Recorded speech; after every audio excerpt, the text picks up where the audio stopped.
Hello everyone, எல்லோருக்கும் வணக்கம். Cambodia போகலான்னு முடிவு பண்ணி கிளம்பிட்டோம். Changi airport, Singapore terminal 1, Emirates ஏர்லைனில் டிக்கெட் கிடச்சிது. 4 நாள் ட்ரிப்பு, $250 ஒரு ஆளுக்கு, நானும் என் ஒய்ஃபும். கொஞ்சம் டைம் இருந்ததால் நேராக என்ன பண்ணோம், அங்கே டெர்மினல் 1 ஜுவல்லில் நீர்வீழ்ச்சி இருக்குது, அதை பார்த்தோம். வாட்டர் ஃபால்ஸ் ரொம்ப நல்லா இருந்தது. டைம் போச்சு, ஹாப்பியாக போச்சு. அதுக்கப்புறம் நல்லா சுற்றி பார்த்து பிடிச்ச உடனே செக் அவுட் பண்ணுற டைம் வந்துடுச்சு.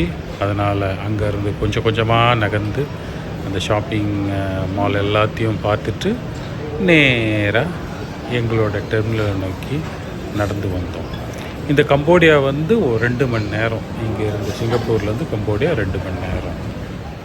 டெர்மினலில் ஒரு மணி நேரம் டிலே ஆச்சு ஆல்மோஸ்ட்டு. எமிரேட்ஸ் ஏதோ ரீசன் தெரியல, டிலே ஆச்சு. அப்புறம் எல்லோரும் 4:50க்கு பதில் 5 மணிக்கு எல்லோரும் போர்டிங் பண்ண ஆரம்பித்தோம். போர்டிங் ஸ்மூத்தாக தான் இருந்தது. இது போயிங் 777-300 எக்ஸ்டெண்டட் ரேஞ்ச் அப்படின்ற ஏர்க்ராஃப்ட்டு. உள்ளே பார்த்திங்கன்னா ரொம்ப நல்லா இருந்தது. எமிரேட்ஸ் ஆச்சு, என்ன கொஞ்சம் டைம் ஆகிடுச்சு, அவ்வளோதான். மற்றபடி ரொம்ப நல்லா இருந்தது. உள்ளே நடந்து போனோம். சீட்லாம் ரொம்ப புதுசாக இருந்தது. அதுக்கப்புறம் டேக் ஆஃப் டைம் வந்தது. ஹாப்பியாக டேக் ஆஃப் ஆனோம்.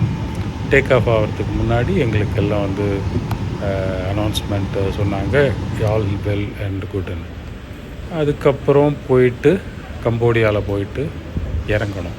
கரெக்டாக 1 hour 40 minutes ஆச்சு.